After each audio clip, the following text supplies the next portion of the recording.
ரஞ்சித், இப்போ நம்மகிட்ட வந்து நாட்டுக்கோழிகள் வந்து நிறைய இருக்கு. ஆமாங்கண்ணா. இதுல என்னென்ன ரகங்கள்லாம் வச்சிருக்கீங்க? ஆனால் அசில் பெருவடை எல்லாமே இருக்குது.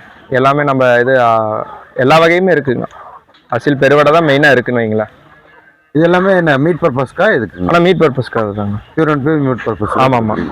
இப்போ இதில் வந்து எப்படி தீனிலாம் என்ன கொடுக்குறீங்க? ஆனால் கம்பு சோளம் அந்த வகையான நம்ம இயற்கை வகையான தீனி தான் கொடுத்துருக்கோம். அப்புறம் ஆடு மாடு எல்லாமே இருக்குங்காட்டி பார்த்தீங்கன்னா அதோட கழிவுகளை சாப்பிட்டு இயற்கையாக தான் வளர்ந்துட்டு இருக்கு. நம்ம செயற்கை தீனிக்கு எதுவும் போகிறதில்ல. அதனால அந்த இது இல்லைங்கண்ணா. இது வந்து விற்பனையில் எப்படி பண்ணிட்டு இருக்கீங்க? ஆனால் உயிரிட கிலோ 500 சொல்லி இங்கேயே கொடுத்துக்கிட்டு இருக்கோம். கறியாக வேணும்னு கேட்டாங்கனாலும் வெட்டி கொடுத்துட்றோம். அது கொஞ்சம் காஸ்ட் கொஞ்சம் எச்சு வரும், அதுவும் வெட்டி கொடுத்துட்றாங்கண்ணா. ஆர்டர் பேஸ்லையும் வெட்டி கொடுத்துட்றோம். வெளியூர்கள் கேட்டால் நம்ம கொடுக்க முடியுமா? ஆனால் கொடுக்கலாங்கண்ணா. ஒரு குறிப்பிட்ட வெயிட்டுக்கு மேலே கேட்டாங்கன்னா, ஒரு 20 கிலோ 30 கிலோக்கு மேலே கேட்டாங்கன்னா நம்ம கொடுக்கலாங்கண்ணா, சப்ளை பண்ணலாம். ஓகேங்க, ரொம்ப நன்றி. தேவைப்படுறவங்க உங்களை தொடர்பு கொள்வோம். ஓகேங்கண்ணா, நன்றிங்க.